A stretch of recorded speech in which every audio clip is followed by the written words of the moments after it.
Sebanyak 343 kes batuk koko dilapor di seluruh negara dengan 24 kematian.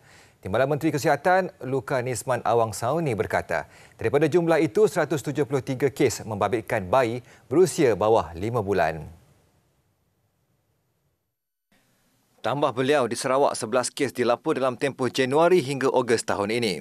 4 kes direkod di Kapit, 3 di Miri, 2 di Bintulu dan 1 masing-masing di Kuching dan Sibu.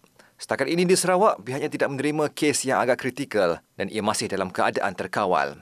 Kesemua kes katanya adalah ringan dan stabil.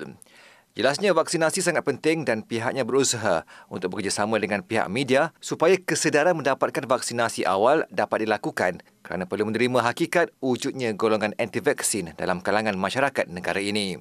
Pengambilan vaksin adalah bergantung kepada sikap ibu bapa itu sendiri, memandangkan terdapat ibu bapa yang tidak tahu langkah seterusnya selepas menyambut kelahiran bayi.